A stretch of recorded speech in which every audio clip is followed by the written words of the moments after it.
I'll be so glad when the sun goes down. When the sun go down. I'll be so glad when the sun go down. When the sun go down. I ain't all that sleepy, but I wanna lie down. Just wanna lie down. I ain't all that sleepy, but I wanna lie down. Just wanna lie down. I wanna lie down, baby. I wanna lie down. Just wanna lie down. I ain't all that sleepy, but I wanna lie down. Just wanna lie down. Oh, what got the matter, baby? Yeah, I can't see. Well, I can't see. Oh, what got the matter, baby? Yeah, I can't see. Well, I can't see. No, the sergeant and the driver's both is down on me. Put down on me. No, the sergeant and the driver's both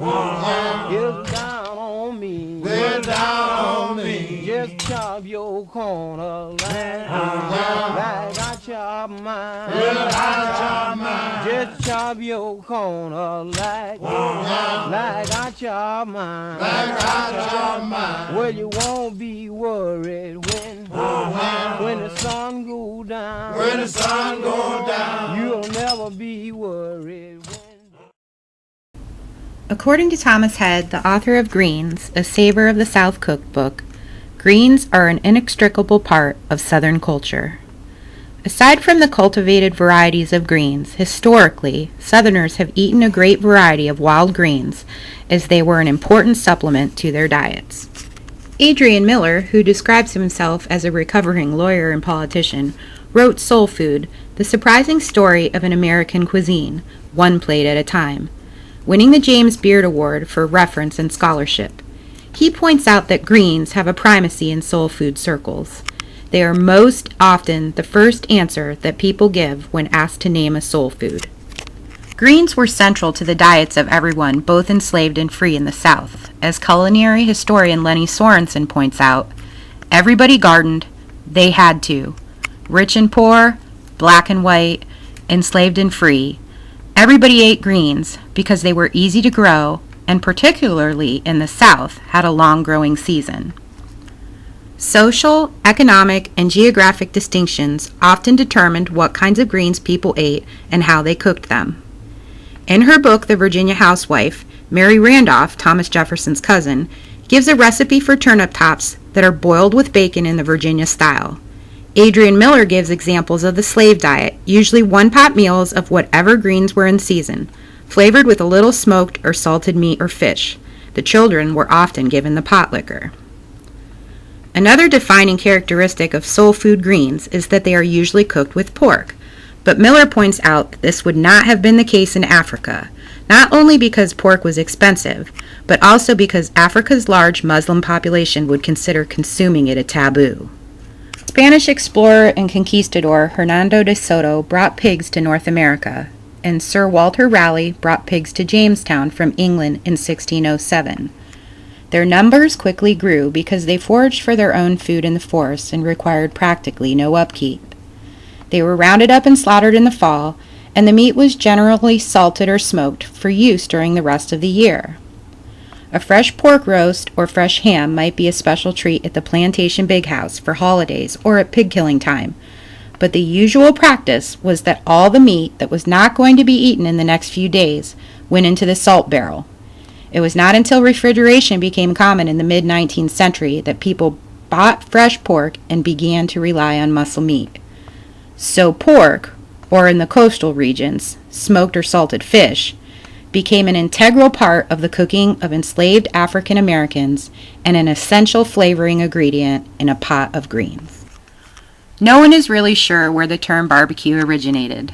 The conventional wisdom is that the Spanish, upon landing in the Caribbean, used the word barbacoa to refer to the natives' method of slow cooking meat over a wooden platform. By the 19th century, the culinary technique was well established in the American South, and because pigs were prevalent in the region, pork became the primary meat at barbecues. In the southern United States, barbecue initially revolved around the cooking of pork. Prior to the American Civil War, Southerners consumed 5 pounds of pork for every 1 pound of beef they consumed. Plantation owners regularly held large and festive barbecues, including pig pickings for slaves. Because of the poverty level in the South during that time, every part of the pig was eaten immediately or saved for later. During the Great Migration, many of the Southern slaves moved to northern cities, taking their cooking techniques like barbecue along, which quickly spread across the country. Today, barbecuing plays an especially large role in Southern cuisine, which is notorious for its rich and zesty flavor. There are few foods connected with the American South as fried chicken. When it comes down to the question as to who invented this beloved comfort food, the answer is not so simple. Americans were not the first people to stick chicken in a frying pan. Europeans have documented history of frying chickens as far back as the Middle Ages. But it was the Scots specifically who preferred to deep fry their chickens in fat. Waves of Scottish immigrants arrived in America at the end of the 18th century, many of which settled in Virginia, the Carolinas, and other areas throughout the American South, and with them came their cooking traditions.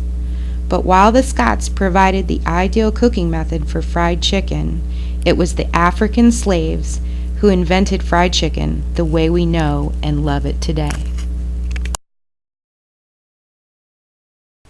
Cornbread has a long heritage that reaches back to Native Americans.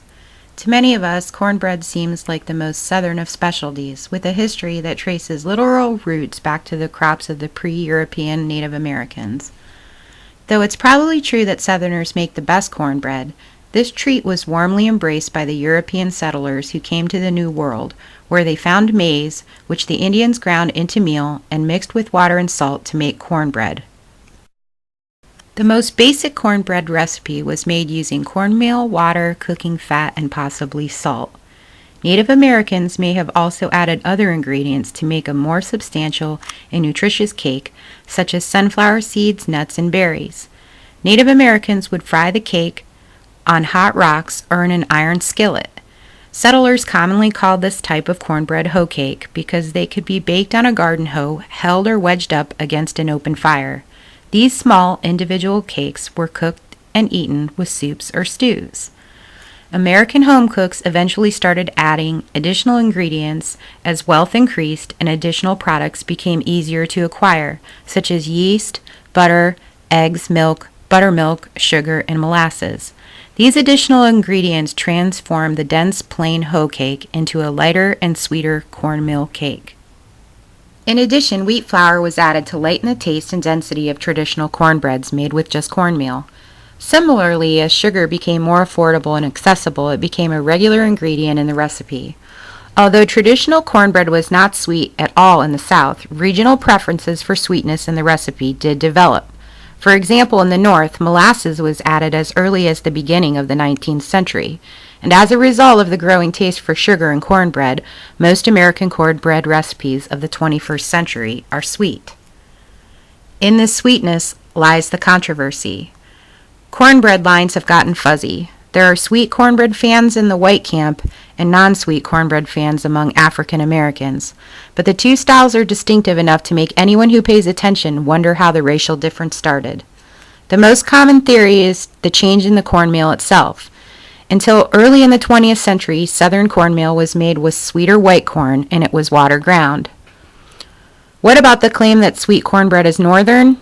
Adrian Miller, author of Soul Food, The Surprising Story of an American Cuisine, thinks that the association started with the Great Migration, when blacks moved north in search of better jobs in the early 20th century.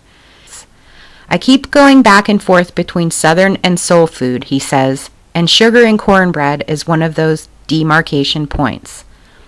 So often what is Southern, how is Southern, why is Southern, has been determined by Southern white people. It is part of the larger discussion of whether or not you see Southern culture from the perspective of the big house or the slave quarters. We're still having this argument 100 years later, but we're using different vehicles to have it, including cornbread. Fruit, dough, and an open fire is how cobbler came together. Cobblers are an improvisation on pie. During the years of European settlement, many Dutch and English immigrants brought pie recipes with them to the New World, adapting to what was available to them in America. Fruit was dumped into a Dutch oven, topped with globs of biscuit dough, and baked over an open fire till golden brown. Today, peach cobbler is a traditional dessert served in the deep South, accompanied by a scoop of vanilla ice cream. Cobblers were integrated into the settlers' diet and often served as a first course or a sweet dish for breakfast. It wasn't until the late 19th century that cobbler was officially labeled as a dessert. The source of the name cobbler refers to one who makes or cobbles shoes. Sometime later, to cobble came to mean to put together clumsily or roughly. The second meaning is most likely the origin of the name of this fruit-based dessert, in which the ingredients are thrown together with little of the precision that it takes to bake a pie. Food historian Lynn Oliver also suggests the name cobbler could be attributed to the lumpy cobblestone appearance of the freshly baked confection. From the author of The Edible South, Marcy Cohen Ferris writes, "Throughout Southern history, the politics of power and place has established a complex regional cuisine of both privilege and deprivation that continues to impact the daily food patterns of Southerners today. Whites, blacks, and Native Americans struggled for control of their bodies and minds, nourishment, livelihood, land, and citizenship. In food lies the harsh dynamics of racism, sexism, class struggle, and ecological exploitation that have long defined the South. Yet there too resides family, a strong connection to place, creativity, and flavor. A constant tension resides in Southern foodways, a cuisine largely shaped by the divisive racial history of the region." When the sun goes down, the sun go down, I'll be so glad when the sun go down. when the sun go down, I ain't all that sleepy, but I wanna lie down. I wanna lie down. I ain't all that sleepy, but